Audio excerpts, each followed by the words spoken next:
the study of ancient literature, there is a distinct anomaly regarding three specific manuscripts. We have three separate authors writing independently, yet producing identical sequences of Greek vocabulary and grammar, matching word for word across entire paragraphs. These three texts are the Gospels of Matthew, Mark, and Luke. This diagram maps three columns of text to illustrate why these are called the Synoptic Gospels. Synoptic is a term derived from the Greek roots syn, meaning together, and optic, meaning seeing. But the pattern often fractures. You will find passages where Matthew and Luke match perfectly, but Mark goes entirely dark, containing completely different text or offering no data at all. Then suddenly, all three diverge into different structural layouts. Biblical scholars classify this specific tension between verbatim agreement and structural divergence as the synoptic problem. This specific pattern of verbatim agreement and structural divergence indicates a shared literary origin. These texts are clearly sharing data. Identical grammatical structures across different authors strongly imply the existence of a shared foundational source code. These accounts were compiled decades after the actual events, relying on a vast network of early oral traditions and fragmented written records circulating in the first century. To understand how they selected and arranged that data, we rely on source criticism, the analytical method used to map textual relationships and uncover the prior sources an author utilized. By applying this method, we can see that the Synoptic Gospels form a highly engineered, interconnected literary network. To understand the historical subject they are documenting, we must reverse engineer the exact mathematical and textual formulas these authors used to compile their accounts. The four-document hypothesis starts with Markan priority, arguing the Gospel of Mark was written first. The first evidence is length. Mark is significantly shorter. Second, almost all of Mark's raw data is absorbed directly into Matthew and Luke. Mark also features an urgent, action-driven grammatical style, specifically his frequent use of the Greek word euthys, meaning immediately. If Mark wrote his account after Matthew and Luke, it would mean he chose to omit vast amounts of their critical historical and theological information. Establishing Mark as the earliest text explains the shared narrative spine across all three books. Mark serves as the core historical framework that Matthew and Luke both built upon. However, Markan priority leaves a data gap. There are roughly 200 verses of teachings shared identically by Matthew and Luke that are completely absent from the Gospel of Mark.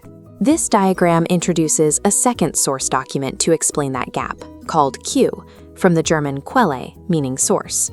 Q was likely a shared repository of sayings, either oral traditions or lost writings, bypassing Mark entirely.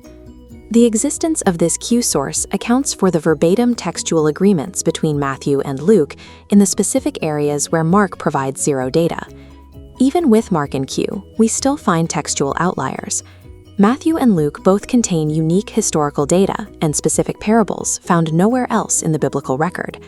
Looking at this model, we add node M for material unique to Matthew's community and L for data unique to Luke's. We can now express their construction as clear equations.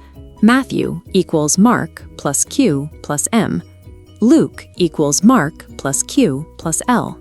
The four-document hypothesis provides a complete mathematical model, mapping the flow of historical data from varied origins into two independent texts. This process relies on redaction, the deliberate editorial process of selectively arranging source data to target a specific audience. Matthew utilized his specific equation, Mark plus Q plus M, to engineer a text aimed explicitly at a first-century Jewish demographic. He took the raw data from those three sources and restructured it into 5 distinct, long teaching blocks. This 5-part structure was designed to parallel the Torah. Matthew presents Jesus theologically as the new Moses, delivering a new law. Matthew's unique M source allowed him to prioritize specific metrics that his audience demanded, the precise fulfillment of Old Testament prophecies. The Gospel authors engineered their source code to construct specific, highly targeted theological arguments for their cultural contemporaries. Some critics argue that because the Gospels contain variations in details and timelines, their historical reliability is compromised. A famous example used to support this critique is the healing of the blind men at Jericho. This split screen visualizes a geographic contradiction. Matthew states the healing occurred as Jesus was leaving Jericho. Luke records that it happened as he was entering the city. There is also a numerical contradiction. Matthew clearly mentions 2 blind men, while Luke focuses on only 1.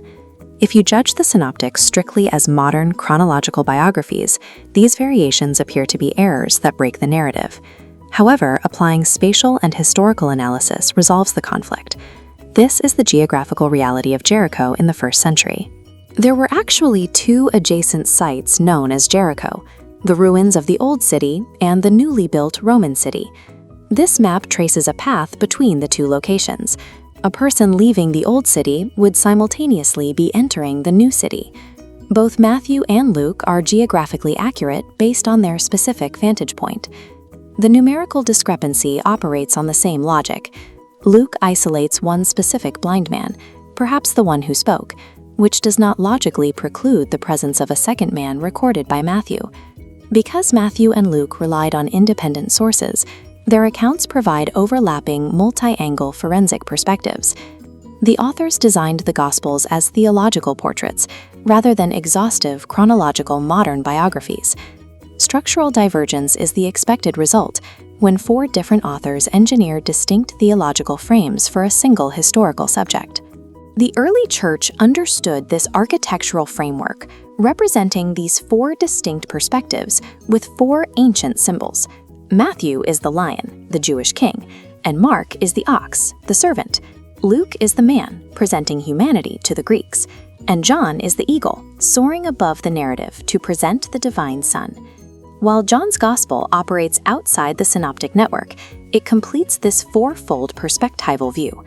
The 4-document hypothesis reveals a rigorously transmitted, multi-layered history, unified in its historical subject, but beautifully distinct in its theological design.